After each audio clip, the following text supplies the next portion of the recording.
Hey, what's up, guys? Welcome back to TCG University. It's me, Noah, here with James. We're bringing you guys another Best Damn Deck. Oh, do you want to say it? Go ahead. Best damn deck. Woo! This one's going to be a doubleheader. We're doing Yuna, so we're going to do two different Yuna lists. James is so excited about this. We're gonna talk about Yuna a little bit. I just don't even want to talk about it. Yeah, but it's a popular I know. content. All right.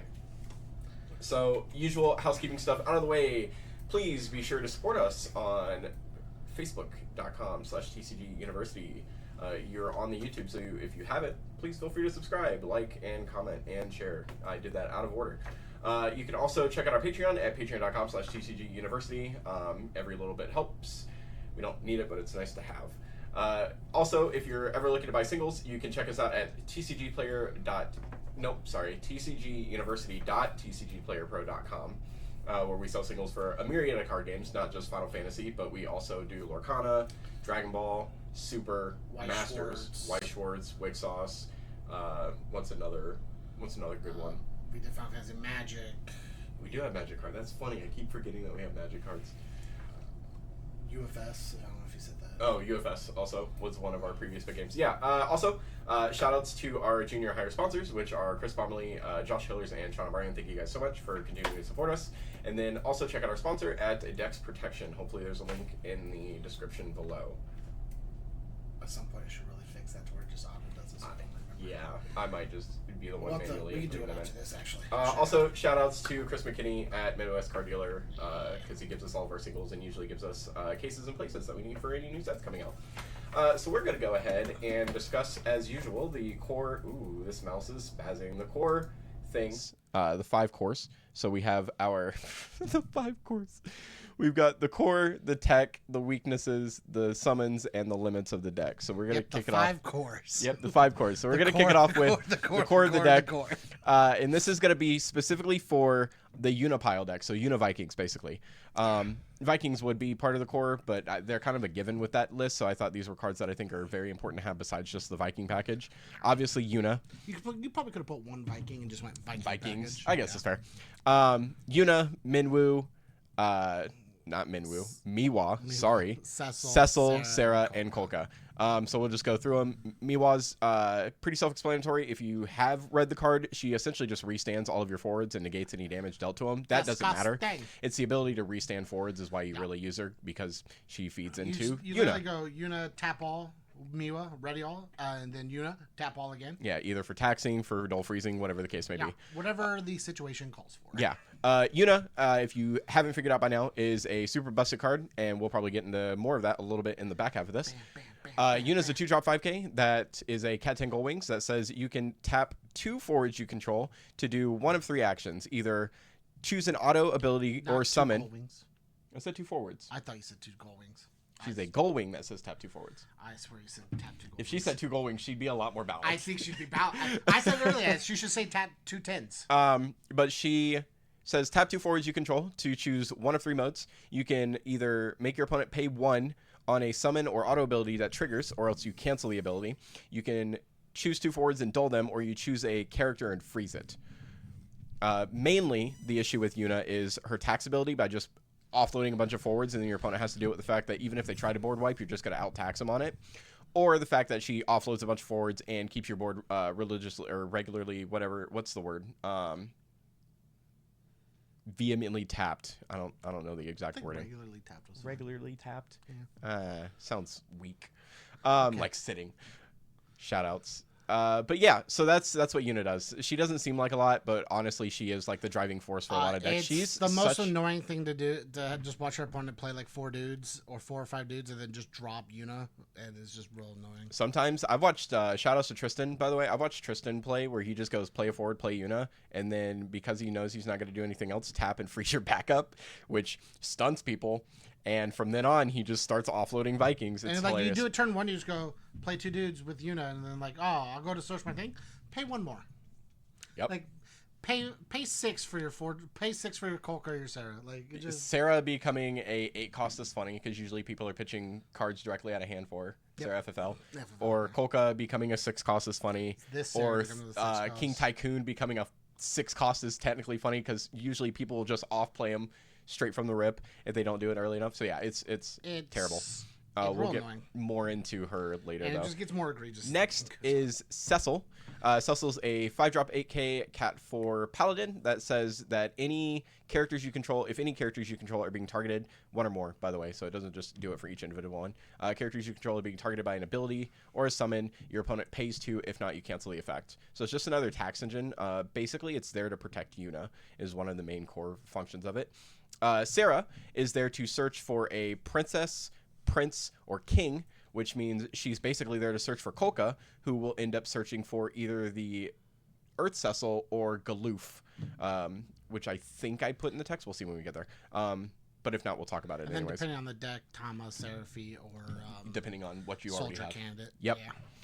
Which are also just decent targets that are 2 drops, 3 drops. 3-drop that grabs another 2-drop, or a card that just says protect Yuna. Very much so. Moving on to the techs. Bow! So I did put Galoof in here. Cool. So these are the tech cards that go with the deck. Seraphi. So one of them is White Mage. If I'm reading White Mage correctly, I believe she says on play choose a standard unit in your break zone and play it. That's of cost 4 less, I think. It might even be. It might be even be forward. I think it's standard unit forward of 4 or less, maybe 2 or less. Either way, her main goal is just to recurve Vikings. She's a 2 for 1. Well, that's what she's in the deck for. Kate Sith this is Kate Sith 11, which just says on enter or EX. It's a 1-drop, 3K. Look at the top 2 cards of your deck and add a forward to hand. So it just digs for Yuna. Materia, who's a 1-drop 2K that says on enter you can pay X. When you do, search for a light forward of cost X from your deck. It says search and play Yuna. And play it onto the field. So you go play Materia, pay 2, get Yuna out. Galoof is a 4-drop 8K that says on play you reveal the top 5 cards of your deck and you can play a forward of cost 2 or less from them, and then all of your forwards of cost 2 or less gain 2K. So he's there for filtering for Yuna and buffing Yuna as well. And as well as filtering for like Vikings if you don't whatever else Yuna. you need. Yeah. And then Seraphi is a 3-cost 5K that says when a forward of cost 2 enters your field, she gains a counter. I don't know what her counter is. Gym counter. Thank you. She gains a gym counter. And then you can remove 2 gym counters to draw a card once per turn. Which is neat. It's not why she's in there. She is a tap 1, play, grab a Tama. Oh, she also searches for Tama on play. She says search for Tama on play. And Tama says you can destroy it. Whenever one of your dudes are being chosen by a summoner ability, Yep, singular dude, break Tama, cancel it. Cancel. Cancel is the big word. It's not even like protection. It's cancel. It's just cancel. Cancel's disgusting. Meaning if like you Leviathan, he doesn't just stop one thing it cancels the whole thing. Cancel. It's insane. Other cards I will throw in here that I think are important are going to be Aerith, because people sometimes will play Aerith just for the extra buff, mainly for Galoof, because if you kill Galoof, then you can kill Yuna. So sometimes you see like a 1 of the 2 CP Earth Aerith. Another one is, we already mentioned Tama. I think mentioned that's the soldier candidate because soldier candidate is also in there. Units. Yeah, those are kind of just the main ones I think are to hit for the Unipile deck that we have here. Yeah. Next, we move on to the weaknesses. Some of these are kind of just proxies for things, but generally speaking, Ixion and Salamander are just generic board wipes, but they're cheaper. They're cheap board wipes. Ixion will generally kill the board. He costs 2, so it's a little hard to tax this card, which is the whole goal of it. Salamander costs 3, but it hits the board for 5 base. 5K, yep. 5 base. So if there's no Galoof there, you're able to cleave their board pretty well. Ratsu is just there to be able to stop Cecils or stop Galoofs or stop Vikings from being able to put more things on board or stop Titus's, whatever the case may be. Ratsu will not touch Yuna ever. It's there to stop everything that facilitates Yuna. And then the Emperor. It's probably one of the most played cards right now. It is probably one of the times that it's been played the most in the meta because it tells your opponent that they're not allowed to use actions or specials. It just sits there telling them they can't play their deck unless they have an out for it, and usually their outs are via actions or specials because decks like this don't play summons.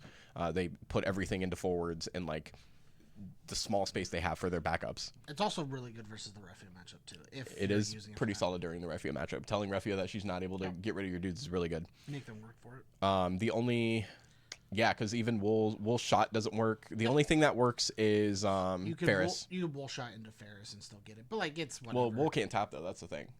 Oh, that's right. Yep. So Ferris is the only way you get it done. Ferris is the way you get around it, Yep. or if you have like another like shot, but whatever. Or Kitchen Lane or other whatever. cool And then things for this meta, for at least for Yuna in general for weaknesses is. We'll get to it. I have a whole nother weakness slide for the okay. other deck too. So we'll do that, and then we can add on whatever you didn't see. Sure. Yeah.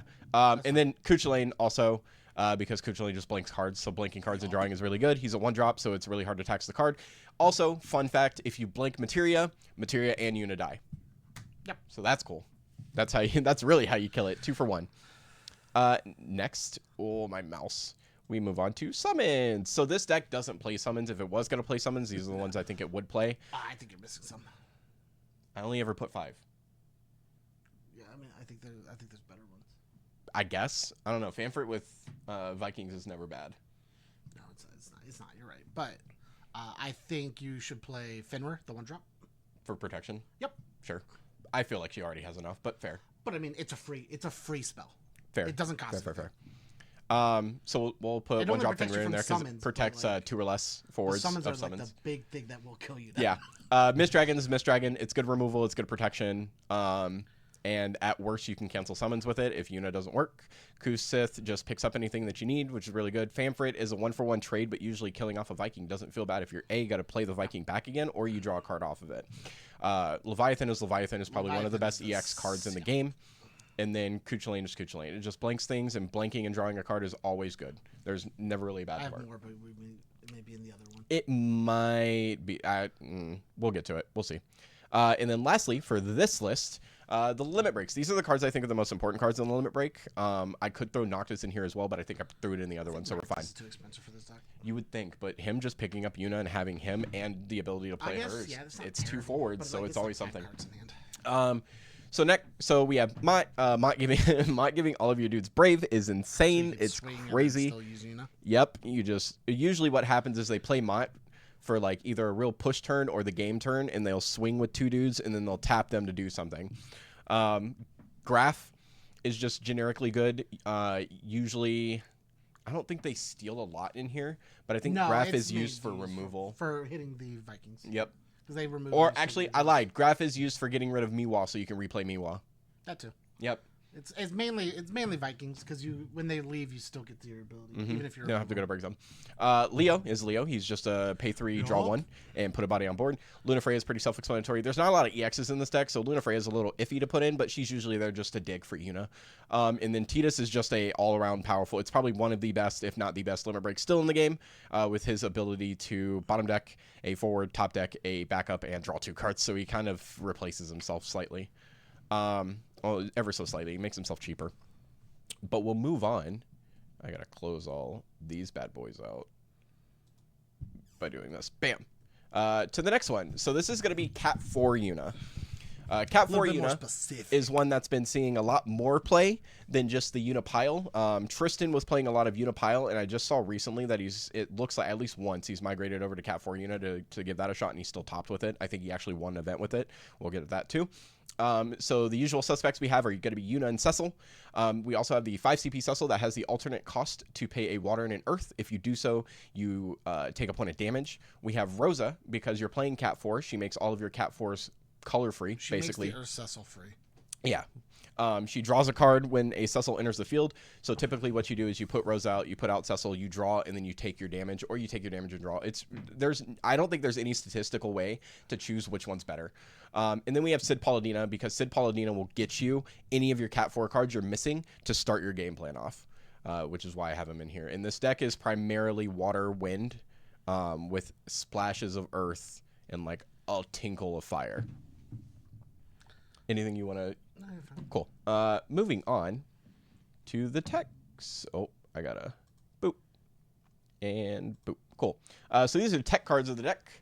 I think these are cards that make the deck go a little bit more burr and just add a bit more protection. So we have Pain, who's an EX burst that searches for a Yuna or Riku. Pretty self-explanatory. Y'shtola, who's able to cancel a auto ability or a summon. It does not receive damage from summons or abilities your opponent controls, so she usually just sits there until you tax them out and they still make it through, and then you just cancel something. Y'shtola has always been a pretty solid card, but she gets replaced by other name class Y'shtolas for different decks. But this one's always just not good. a super great color right now. So and then we have Plus, like, why play this Y'shtola when you can play Fina? I'm just kidding. Y'shtola cancels any auto. That's why. Yes, is a sort of... Porque no las dos. Yeah. And then we have Shinra. Shinra is a 4-drop EX that just says on place search for a job gold wing. So it searches for Yuna or it searches for Pain. If you either want to grab Pain so you can put an extra forward on the board as well, or if you just want to directly search for Yuna. We have Lina, because Lina's super special. She just says whenever your opponent hits any or triggers any EX burst, you get to draw a card. This deck isn't as gung-ho, I'm going to push it all in one turn, so it does take a little bit more time, and there are chances of them hitting EXs, so it just helps them recoup cards in case they lose anything. And then I put Kalmia in here, only because I realized that Kalmia just tells monsters to go fuck themselves. Yeah. Kalmia states that your forwards cannot lose their power can't be reduced. So Witch of the Fins doesn't do anything. Yeah. Monster decks don't ever touch you is really what happens, and she's the ultimate protection against that. At that point, they just lose the game. If Kalmia hits the board, they're never going to get around her. Unless they can Tidus and then target Kalmia. But it's going to be real hard for them to Tidus when you're constantly tapping all their stuff down. She also says that your opponent cannot target cards in your break zone to remove. They can remove your break zone. They can't target specific cards to remove. So in case you want to pick something back up, it's really hard for them to do. Such a weird way to word that. Other cards that I want to put in here because it's Cat 4. Obviously, you're going to have Palom and Porum. You're going to have Hooded Man because he restands all of your Cat 4s at the end of the turn. And he also picks up a Cat 4 character for you. I think forward, actually, not character. There's also the 4 CP Wind Cecil, Theodore, that says on enter, tap 3 Cat 4 characters, choose a forward of 4 or more and break it. And then he also says at the start of the attack phase, restand all of your dudes that are Cat 4, meaning him plus Hooded Man is how this deck really functions. Instead of playing a high number of forwards, it plays quality forwards that just keep restanding so you can keep triggering Yuna for basically no cost. Also, you still put Miwa on the deck because like there's no reason not to. Free. I do also want to mention shoutouts for Ursula, the 2-drop that gains a crystal on entry and says you can pay a crystal and EX burst can't touch you. She's not necessary for this deck. I don't think any Ursula is really necessary for this one, but for the Unipile, she's like one of the best cards. I played against Tristan in, oh god, was it Chicago? I think it was Chicago, and he laid that card down on me, and I immediately scooped. Nope, I lied. It was KC. I played against him in the KC Materia Cup, and I immediately scooped because I went, doesn't matter, my EXs aren't going to win me, or the only way I win, and now you just shut them all off. So yeah, it's a cool card. It really, really hurts. Onto weaknesses. So there's a few new cards. There's like 3 new cards, quote unquote. I do think Yuna can beat Yuna. It's very, very grindy, and it's very stack intensive. But you can just start Yuna triggers to force your opponent to Yuna trigger, or they don't get anything out of it. Cards that I thought about that were really good to add on as well are Fail Thanos, because Yuna would have to target him, and then he just cancels the ability, unless they tap 2 more to make you pay for the Fail Thanos trigger, which is fine. I guess we're getting 4 dudes down for 1, which isn't terrible. Ifrit, because Ifrit is a stand-in mainly for anything that has action ability. So Ifrit with Spit Flare, being able to deal 10k to her because she can't do anything against actions. Witch of the Fins if they don't have a Kalmia down. Ifrit's auto ability isn't terrible either. It's really hard for her to get around things like that. So that's kind of what I put in. What did you want to add for weaknesses? Yeah, this is the second one. So I know Brynhildr. Brynhildr's good. Brynhildr's better in this deck against this deck than it is against the Unipile because Galoof exists. Sure, because like, Galoof making her a 7k makes it a little bit harder. Yuna, like it's just good. Yeah. I mean, removing just the Galoof makes Yuna susceptible to Brynhildr anyways. And then Vanille. No, not Vanille. Sarah.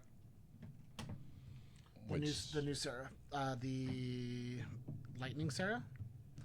The Cat 13 one. Oh, yeah. That negs the board by 2, or if you have 3 dudes, negs it by 5. Yeah, the one that says Yuna dies immediately, no responses, please. Yeah, it's a field the thing. One that says I enter a bip. Yuna dies before you get the chance to respond. Because it's a static field effect, so there's no stack opening at all, which is really funny. Next, we have summons. Again, this deck, in my opinion, does not play a lot of summon. Well, from what I've seen, doesn't play summons at all, and I don't really think it needs to. Both decks don't really play. Obviously, the main 4 here we already went over. Kuch Lane, Miss Dragon, Kusith, and Leviathan are all self-explanatory. But Ashura, or Ashura, whichever way you want to do it, is also really good. Ashura just says, pay 1, restand all your forwards. Do the Miwa thing. Yeah, it's just a summon Miwa.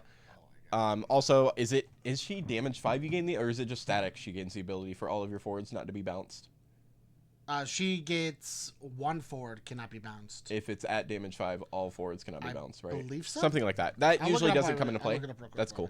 That usually doesn't come into play. Usually it's just the ability to restand, which is the main reason that people will ever play this card. So she's really good for that. Shoutouts to Fun Mono Windless that play this in Balthier and just pitch the Balthier to restand all their dudes and then tap all their dudes again. You mean me? You don't have that list. I'm talking about for Yuna specifically. Oh, I mean, I played Yuna once. In the Mono Wind? Oh, Mono Wind? Yeah, you can get away with it because of that. All the forwards you gain this can't be returned, and then all the forwards you can until the end of the turn. All the forwards you control gain this forward cannot be returned by the other's hand, by your opponent's summons ability, and the power can't be decreased. It's both. There's no damage. Oh, cool. Just do it. Which is even better. So it also protects against. It's also really good versus monsters. Yep.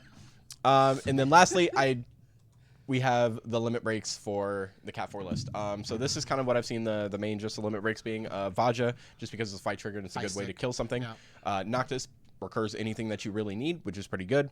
Tidus, because Tidus, Leo, and Lunafrey are also, like, the water ones are all self-explanatory. They're all just so good. I do want to also give shout-outs for the Unipile list specifically to Warrior of Light, because it just adds extra protection. While this deck doesn't play as much protection, it plays I think an overall stronger game. It's a more proactive than reactive game. Unipile, in my opinion, is more reactive. I think it just gets the advantage from being typed in. Yeah, well, because like when I look at the protection the Unipile gets is it hides behind Tama, it hides behind Cecil, and it hides behind Warrior of Light. Yeah, that's 3 dudes it hides behind, and then Yuna also does whatever she wants. Yep. This deck it only hides behind Cecil, and it sort of hides behind and sort of Porum. Sort of Cecil, Porum, and Y'shtola. I wasn't the Ursula, but the other deck could play Ursula too. So yeah, it's not like but this one doesn't really. It doesn't. Need to. I think both should. I think it's an easy slap on the board. Matches your. It doesn't. This one doesn't need to, but I agree. It's nice to have at minimum. 2. I think both decks should be playing 2 at a minimum. The other one, I think the Pile only plays 1 or 2. In my opinion, it's because the Pile can just stall the game out until they draw what they want. Sure, but that's the problem. I mean, it's a 2-drop that says you instantly drop it. In this deck, it says your color mixed. Yeah, not color mixed. You have the color, yes, but category mixed. Your category end. Yeah. The other cool part about Cecil is it restands dude if you play a Cat 4. Mm-hmm. Yeah. That is a slight thing that people do forget is that I think it's 2 characters or is it 2 backups? I don't know.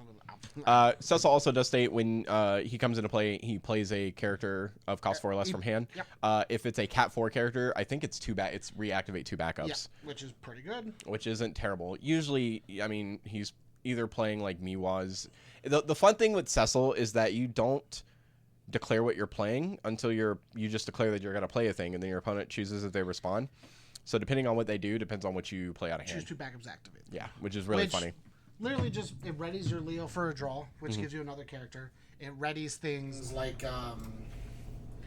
readies your backups to play things like if you wanted to play Fenrir to protect Cecil instead of the thing. Like, and I think it gives way more options than you would think.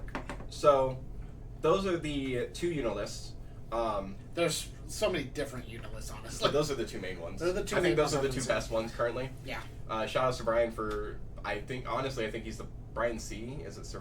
I can't pronounce the last name. I'm so sorry. Pioneered Yuna in the Cat 4 sense. Basically pioneered with Cat 4 and then threw Yuna in, and it just works really well.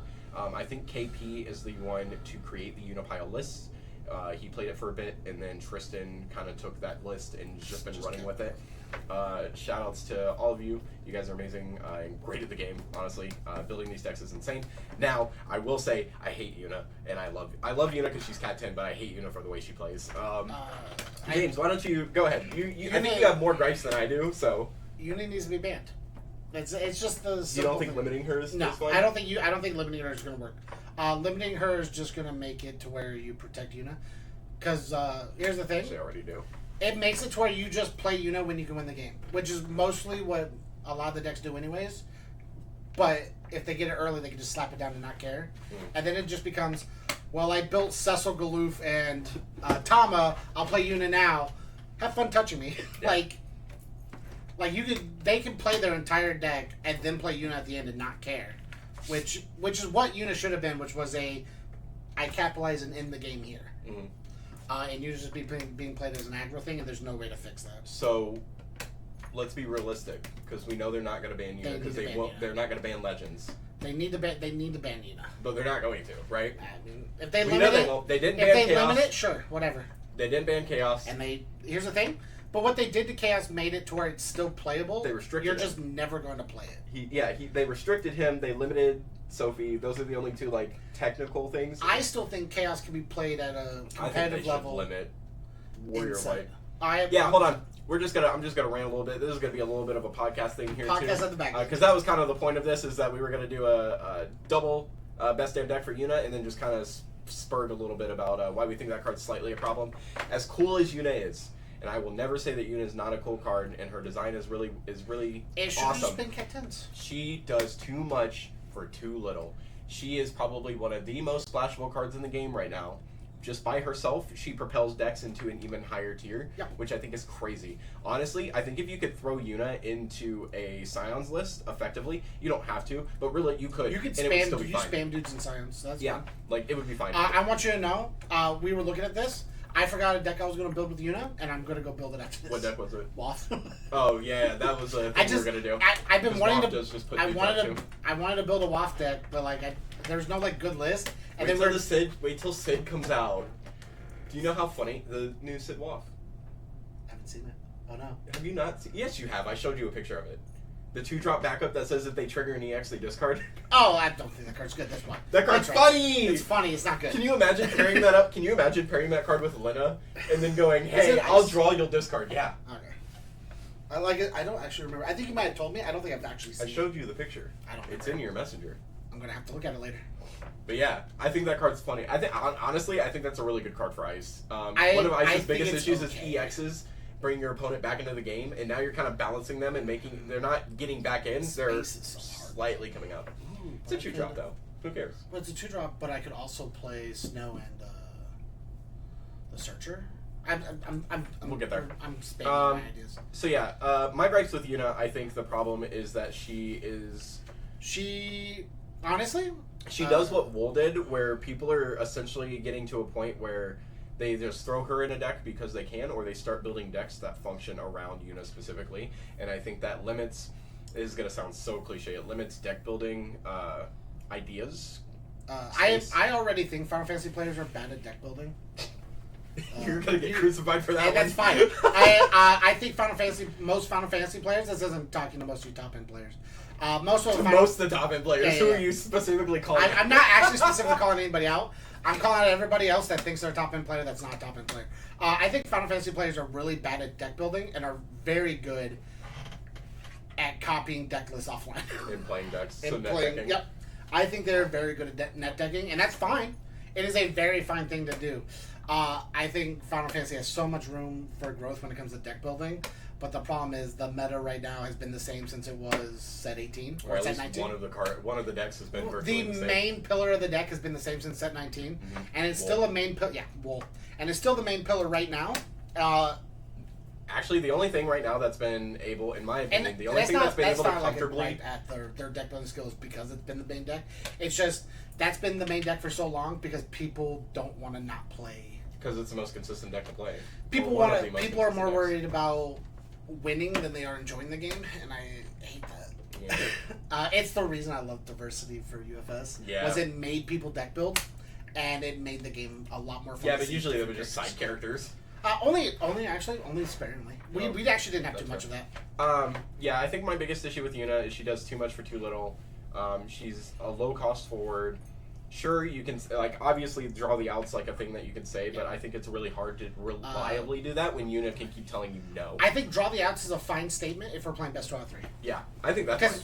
Because then your deck is supposed to have the options and do the stuff. I think Yuna in a 2-deck format's fine, because if you can build one deck that counters Yuna for sure, and you have one solid deck just to play, which is fine. Again, I have no issues with that. I don't mind the 2-deck format. I think it's too much on card pool for players. Sure. To be a competitive format. I will throw up this cool thing. It's a unograph. It looks really bad. I'm sorry, guys. I actually need to pull it up on the computer here for us. But so this is the last 21 events from the Texas Materia Cup to now, not including what is currently going on the Miami Materia Cup as of recording this, Yeah, Yuna has showed up in 13 of those events. Oh, there's a spoiler up there. I hadn't seen yet. I'll look at it later. We have our spoiler too. We have to do that at some point. Yeah. We'll get there. We'll just make a little post and have people guess. I always like doing that. But Yuna showed up in 13 of those 21 events, and the only reason she didn't show up, at least in tops, the only reason she didn't show up in the other ones is because I actually don't think Yuna got played in those other ones. She didn't show up in the tops of those at all, from what I can see, and I don't think it shows anything below the top cuts anyway. Like, it was really weird. We went to Kansas City and Chicago. There was barely any Yunas. And expected to see so many Yunas at both of those events. Like, I got top 32 at the Kansas City event, right? Oh, yeah, it was KC. And we were expecting to see Yuna. We were expecting to see Yuna so badly, and I did not want to fucking play that deck. This is the thing that really fucked up a lot of people, actually. I think Ben Perot also pointed this out, and he's been pointing this out too, is that during KC, and mainly KC, but a little bit in Chicago, people were expecting Yuna so much that they were teching for Yuna, and it was hindering their decks. Yeah. And then everything else was taking over. I was lucky enough that I found the solution to that for my deck, which was only play slight things. Because, like, we already played, we were playing Zalera, and we play, I have another kill spot. I just can't think of the name in my head. Is it not Mateus? Mateus, yeah. I just couldn't think of the name. And we play the EX Burst Mateus, which also kills Yuna. But I had a couple of extra, like, flexible spaces, and I was trying to find an option for Yuna because we were expecting to see it. We were expecting to play so many fucking Yuna games. It was gonna be so fucking boring, and I didn't see a single one all day. But I have been playing Chocobo Eater, and for that event specifically, I played 3 of it. I still think you should have played 2 personally. Well, the problem was because it bit you in the ass a little bit. Mid tournament, I realized it's not multiplayable. I just figured, multiplayable, dude. I'll hit Yuna once, whatever. Hey, if I need to do it again, I'll do it again. I love you. Okay. Now this is where my knowledge of the actual games comes in. That's a boss. There's no way that's a multiplayable card. Hey. It also doesn't have this. I've only played 14. You have only played 14. Yeah, you're gonna love the 12, even though you haven't even gotten to meet them yet. You just know about them. I know about them because of cards. It's I don't think they mentioned it in the game. No, they're mentioned in the game. You literally pick your 12 god when you make your character. James, they talk about the 12 so much. I want you to understand that the whole Louis Schwa plan for trying to deal with Bahamut when it first happened was to, like, set up marks at, like, the 12 different locations or whatever it is. Jesus Christ. Well, I knew I guess actually now that we're thinking about it, I'm thinking of lore that I've heard. The 12s is the 12s wood is the Gridania, right? Yes. It's one of the 12s. Okay. So I've heard it. Knowing it is the 12 for the characters that they're showing, yeah, would never have known the that. 12 big gods. Would never have known that. God, Jesus. I don't play Final Fantasy. Besides 14. I do want to play 7, but 7's not completely out yet, and I don't want to play OG 7 first. Who cares? I'd have to buy it. I'd rather just buy all the new ones. Buy on Steam. It's not that much. Yeah, but then I want to play the new ones because they're going to be better. Sorry, I'm here. I'm just trying to pull up this this list that I made. God, dude. List of what? I made a list of all the Yunas and where they topped in their events. Oh, man. I think it's just interesting to go through. I thought we were doing some rambling outro, but you're actually still going. No, I'm still going, dude. We're only got like 33, 32 minutes. Yeah, I mean, this is usually one. I guess this is the length of about one best end deck. I guess this is about. Yeah. Yeah. Now that you mention it, they've mentioned the 12 a couple of times. I'm gonna be honest. Oh, dude. Side note: Julius Randle signed for $100 million, 3 years to sign back up at the Timberwolves. I don't play sports. I don't watch sports. That's fine. That's $33 million just to play basketball, dude. Here we go. I pulled it up. So, I wish somebody paid me $33. Texas Materia Cup. 1st, 2nd, and 17th. We have Brian C. Tristan playing Unipile in 2nd. Brian in 1st, I believe, and then Ryan G. God, University sounds so First, 2nd, 17th, and 30th. And then Jeff C., so Jeff Curran, shout out to my dude, for 30th. Curio Cavern, it was 1st, Hunter Nance won.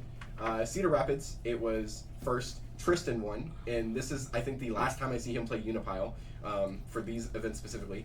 There was the Materia Cup in Spain, it was 1st, 2nd, and 14th for I'm gonna butcher names. I am very sorry. I think it's Kilmini, Day Harvey, Dia Harvey, and Zarita. Next time it shows up is in the uncommon local qualifier with first, which is Kihi. I think it's Kiwi. Who is also playing in the Materia Cup for Miami right now, and took second in Swiss, playing what I assume is Yuna pilot. And I looked at the list and it was Cat 4 Yuna. So that's going places. Board to game, first and fifth place, Hunter Nance and Joe P. Game Masters Cheyenne, it's sixth with Mark K. Toy Wiz, it's fourth with Adam K. Canon Cosmo, it's first, second, and fourth. This is also, I believe, in Spain with Zarita, Julian, and Tana. Chronos Games in Oregon, it's Zarita. Zarita. You said the name before down below. Oh, okay. Fourth is Justin. I'm just going to say Justin N. I'm very sorry. France had theirs, and it was sixth and eighth by Disporium? Yeah, I guess. And Romy, I'm gonna butcher names. I'm so sorry. Gaia's Cradle, Rhode Island, first place by Adam K. And then Hexagon Alley is when Tristan took it, first place, playing the Cat 4 list this time. So Tristan has 3 wins playing at Yuna deck. At least here's the thing. We've been making jokes about it, but like, you know it's bad when you get Hunter Nance to stop playing Magisa. we were joking about it. We were like, but like, at this point, is it really a joke? I saw him play it, and I went, "Oh, he's not playing like Magisa or Warriors, or any like in that." Any fire Jason goes, I'm just gonna play Yuna, and I'm like, honestly, dude, I get it, dude. You know it's bad, but that's Hunter Nance isn't playing Hunter Nance list. Now we're just gonna see Tori Kelly hop onto it too, and we know we're fucked. And then they go, Yuna's playing as designed. Yeah, right? The old Dark Souls 3 beam working as intended. Yeah, no, Yuna's a problem. Unfortunately, I think that's just the way it is. I don't think she's gonna be touched this competitive season. She might be touched right before Nats, but I don't know for sure. I think we're gonna I think we're gonna see it the same way we saw it last format, where not last format. It would have been when they touched soirees right before. What they hit right before? Oh, it's Chaos, right? They hit Chaos right before Worlds. Yeah. I think we're gonna end up with the same thing at the end of the season, right before, like a month or so before the big event. They'll let her cruise out for the rest of her set and then just goodbye. Yep. I think they'll let her cruise out next set, and I think right before they, when they announce the official like rules and stuff like. Stuff for Nats, they're gonna go, here is the ban list. I guess the last thing I want to tack on here, I also think, I guess following that and then tacking on something. I like this became a best damn deck podcast. Yeah, I told you that was the whole point. Did you split off the back half of this, or? No, it's just all going in one. Yuna is, I don't think she's gonna get banned because she's a legend, which they refuse to ban legends. I understand, they're like your highest value cards. They haven't banned Wool yet, and they made a championship deck for him, and I think Wool should get hit before Yuna, personally. I actually don't think that's true. But that's that was actually the next thing I was going to say is, me and Connor have been talking a lot about what they could do to fix the format. In my opinion, right now, the first thing they have to do is hit Yuna. And then limit Wool. I am fine with limiting Wool. The other things on the list that me and Connor Sophie was too good? Here's the thing, I'm fine with it. What I'm saying is, there's a lot of things that are now peaking and sitting around with Wool, like Warriors, monsters, and all that's fine. Like Knights and all that, that's fine. If you take out Yuna, all those decks can compete relatively okay. Wool's still probably a little outlier, a little bit above, but they can still compete with it pretty well. So I think Yuna has to go immediately first if we're not making any other choices, right? And then the meta's okay enough to where we can kind of like figure ourselves out around it. Outside of that, me and Connor have been talking about it. I think Wool needs to go, or it needs to be limited. It's just one or the other. I think limiting him is fine. I think limiting him is fine too. Obviously, they're never gonna. Here's the thing. Subscribe I get to it. any of the things we're saying. I get it. This is an ideal world for us. Limiting Maybe we're just bad players. I don't think so. I think I'm a little above middling. Okay. I think limiting Wool is fine. I would prefer it to be banned just because it's limiting the entire play space for Warriors of Light in general, because it makes you build a 4-color deck. And it's my personal belief that I think Lina's a bad card because it doesn't do anything and it's only played to be color fixed. And it's a cheap color fix. That's it. That's my opinion on that. The backup? Yeah, the backup. Okay. I think the backup's not that good. I think you only play it because, one, it's cheap, it gives you colors immediately, and it's searchable off of King Tycoon, which I Her also special actually isn't that bad though. it's not, but you have to have a specific deck built around you have to have Kinda. like there are decks that play it and don't really have. I think the targets. only 3 cost. There might be other ones. The only 3 cost I've ever seen like monsters for forward is Witch of the Fence, and being able to replay her is not terrible. But why do you need Lynn in the deck if it doesn't do anything else but that, right? Like that's what I mean. Is like Well, there are other all the other stuff she tacks on. Yeah, there are obviously. better cards you could play. Like Linda's not going to give you anything. Call me a. She's probably one of the best 2 CP backups though. 100%. She is easy cheap top 5 and gives you color immediately. That's fine. That's the only reason and she she's recurs you cards potentially. Potentially, but like that's whatever. That's a possibility. In my opinion, in that deck, Call Me is a better choice than Lina, because it's going to protect you in the meta counter. Yeah, it's going to protect you in the mirror match, as well as protecting your discard pile and doing other things. Like I think that's a better choice in that deck, but you only play Lina because it's cheaper, and because it gets you your colors as fast as possible. Mm-hmm. Like, and it's the same thing I feel about King Tycoon. I think King Tycoon, the one for the Warriors that searches Ferris and Lina, is a bad card for that deck because it doesn't have Warrior Light, and the only thing it does is it color fixes. Mm-hmm. If it didn't color fix, that card would not be played. Probably not. You don't need a Ferris searcher. You have other cards that could just search Ferris. Like you have other cards that could get to your point. Like I think the 6-drop Sarah is better than the Lina in Warriors of Light. Because it's literally color fixes the same thing Lina does, but grabs you 2 cards you'll need and fills your discard pile up so you can pick up with Cryo and pick up it with Kusith and get your game going. Fair enough. But Lina says color fix and King Tycoon says search Lina. But I think King Tycoon. yeah, I keep mixing them. But the other things we're talking about is if you wanted to balance out the meta and open like the meta for newer decks and not playing so many old things. Hit Realm, and then Monsters has to find its way around. Like Monsters doesn't become terrible. Realm's fine. Witch of the Fence is I also think Realm. Here's the thing. I think Monsters need Witch of the Fence more than it needs Realm. I think Realm just jump starts it. We were talking about Laswell because I think Knights is still playable without Laswell. I think Laswell is too cheap and makes the Knights match very unfun. Actually. I'd almost debate that Charlotte's more of the issue than Laswell sometimes, but yeah, I think because Charlotte protects Laswell, and then you have to get around her, and getting around them is not easy when they're board. But like, if the idea is to get around Charlotte to hit Laswell, why not just hit Laswell? Also, I think one of the biggest issues, slightly for Knights that I saw was the consistency on your elements. To be able to play Laswell efficiently, and now they're just running every ice card that they can to play Laswell, and they always seem to have it. I'm like, Jesus Christ, I get it. It's why they play Deletus. Yep. Because Deleta color fixes. Yep. It's a 2-drop. Yep. And then what was the third one? We had a third one. I don't remember it. I'm still on the purport of we either need more negates, like Amma Venus for all the colors, in their own fashion, obviously. So we're. Like, in their own fashion. Like, it's weird to say, because I think I've been saying this for a while, and I still kind of agree with it, and obviously in their own fashion. But, like, when I think about it, so right now, anything that's a negate or a pseudo-negate that kind of gives the same impact, I will say, is we have Amma under fire, and that's really it. Yep. Under wind, we have Fina and Y'shtola, so wind doesn't need more, obviously. They have 2 really good ones. Here's the thing. I just want, good hand traps. Water has Leviathan for forward specifically, which the only backups you're worried about, realistically, are going to be Shantoto and Matoya, and I think that's fine. I think allowing the backups through is fine, which is why I also think Fina's fine for that. Earth doesn't really have anything like that. The closest Earth gets is Mist Dragon to stop other summons. Yeah. And then Lightning has jack fucking nothing besides Belthanos sitting there. I think each element needs its own fashioned one. So like, Lightnings could be break one of your forwards, negate something. You know what they should have done? They should have made Famfrit a Lightning card. The 4-drop that just breaks something that triggers an auto. Yeah, that would have been fine. It does. I don't care if you don't negate negate lightning. Break it. It does the lightning. It does lightning's thing. It breaks the dude. Yep. Ice technically has it under things like Shulk.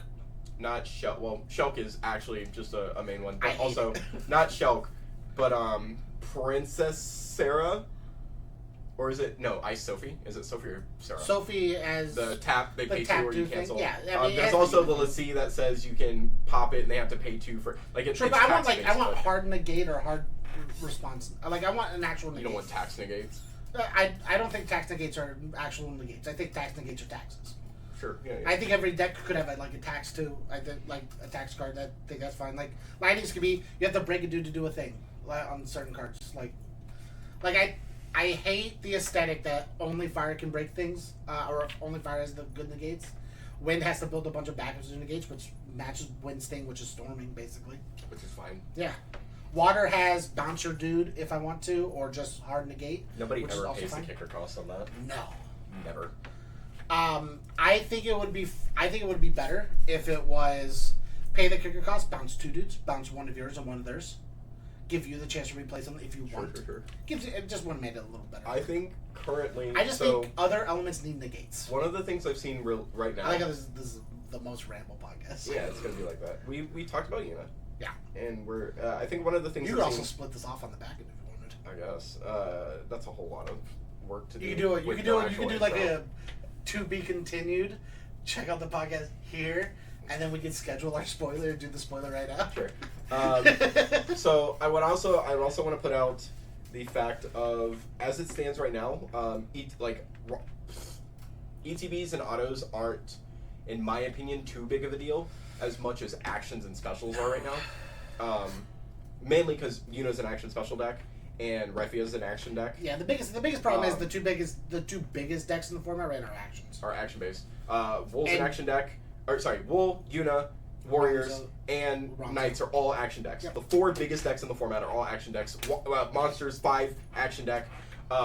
So like, as much as I think that everybody deserves some form of a counter spell to whatever degree, I also think we need some sort of interaction for actions. More interaction. I would love a deck. I will fucking scream this till the day I die, as long as I play this game. We need more back attack. Now, I get the scary part of back attack is that if it's too good, it steamrolls a game. Yeah. Like, sometimes my opponent going, oh cool, end of your turn, I'll play this juggler. It's a stupid card. It doesn't do much, but dueling my dude and you have the ability to get a backup on your turn, it's gross. Like, what if you throw a haster out and then I take a point because even though I played, semi-officially or officially as for turn 1 of the game, I took extra damage. I got screwed over for it. Duke Snake Heart's a real cool card. Lightning, and it doesn't even need to have back attack, but like the 2-drop Earth Lightning, or even the Water Lightning, because you can play it on your opponent's turn as well with Lina, for instance. Yeah. But like anything that you can pop out on your opponent's turn, I think is really good. I think a deck that's designed around the ability to interact with your opponent's cool. Its game plan can't be to push. Its game plan is just to mess with your opponent's deck, which I think is fine, which is why I like mill decks so much. I want more interaction that isn't just your turn interaction. Yeah. I get it. I get the resource system makes it a little hard. I also get without that you having to scale things. We already have games going to time right now, and we do. Unit games specifically will go to time a lot. And then like having more interaction on both sides of the turns, or it's gonna be make the game go longer. But like right now, it feels very one-sided, and then it feels very now I'll interact with you type thing, where it's just like I'm gonna play Pokemon, you're gonna play Pokemon, we'll play Pokemon for a couple turns, and whoever gets their board set up first will then go, I'm done playing Pokemon. I'm done playing Pokemon. I don't want to play with you anymore. It's Andy dropping Woody into the... Oh, it's so bad. So yeah. But, like, that's what it feels like, is just like, I'm going to play Pokemon, do a couple things. Oh, your turn? You'll do your stuff on your turn, and then I'll do my stuff. Usually what it is 3 turns of setup, and then whoever... the game's going. Yep, whoever had the best setup will just start. And then the most interaction you see is an Amaterasu, or a... and here's the thing, you only see it during late game. I'll play Lightning. It'll never be I'll remove Odin and Lightning. And I think that's one of the things that I don't like the most. Maybe it's just a narrow mindset. Is that no, the best interaction summon, in my opinion. I think it's that usually you only get one summon a turn to interact with your opponent, and it doesn't do enough. What I want is the ability to play maybe 2 summons in my opponent's turn that have some sort of substantial way of holding them down and trying to keep me cemented. Cheaper cards, and I think the game would get That's the problem. The game would get a little I mean, you can get there if you build a unit in the back row and a Kraken in the front, but whatever. -2 on all my summons seems real cool. All my water summons seems real cool. Look at this 4 cost lev 6. Look at this 2 cost lev 6. If you play the one that reduces its cost by 2. Look at this one cost negate. But like also one of the biggest issues that I have as well is this reverts back to my initial thing that I was trying to bring up, was that deck building is very limited right now, in my opinion, because obviously people are going to want to play what's best, and what's best right now they're are all going to filthy net deckers. are going to be Wool and Yuna, and Wool and Yuna specifically will shut down half the fun decks that you could play that have the potential of being A tier or even just solid B tier decks for taking on local qualifiers and stuff that aren't allowed to ever be played, because you're going to see A tier decks at local qualifiers because they're already too good. They're S tier. I think that's one of the bigger problems, is the gap between A and B is just big. Well, like, it's not even like it. Oh no! It's not even that it's so big. So sorry. It's just big enough to where playing B feels bad. Because like cadets in my opinion right now are solid B tier. Solid B. Like, here's the thing. They're a fun loving B, and they suck. Cat 6, great B deck. So, Cat 6, great. Never gonna play B meta. Nope. Like, it's past its time. Yep. Unless they give us something crazy. Like, there's Cat 8, solid B tier deck, but I think it's a little lower in B, but like still like solid 12, B. Solid B. Solid B, but like you'll never see it at A unless you have one very good matchups, which is very hard to do in a Swiss event, because you'll eventually run into everything that just kills it for no reason, or you need to play it out of your fucking mind, or have, like, I was talking to you about this because you don't like playing meta decks. You have to have your B tier deck fall just in the right place in the meta for the moment to make it to tops. Yep. Like, I played Ice playing Ice this format. I barely squeaked into the top 32 because I had decent matchups. I played really well. And in certain matchups, my deck kind of just did what it was supposed to and shut down my opponent for the game. Like, I had Wool matchups that I won just because I went, I'll tap your only fire and you can't ref you. You can't play Wool. I'll tap only this one so you can't do that thing. And just live long enough to push game state and win. You just, like, the problem is your B tier decks need to play an A tier level. And you have to have good matchups.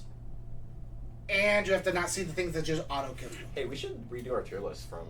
like, I have been 100% wanting to do that, but we keep playing 14. Or I keep working on decks and I need to... You started 14 back up. Well, the issue is I wanted to do non-card game things, so I was like, I'm going to play 14. And then I was like, cool, now I've played 14, I got like the shakes off or whatever, I got the rust off.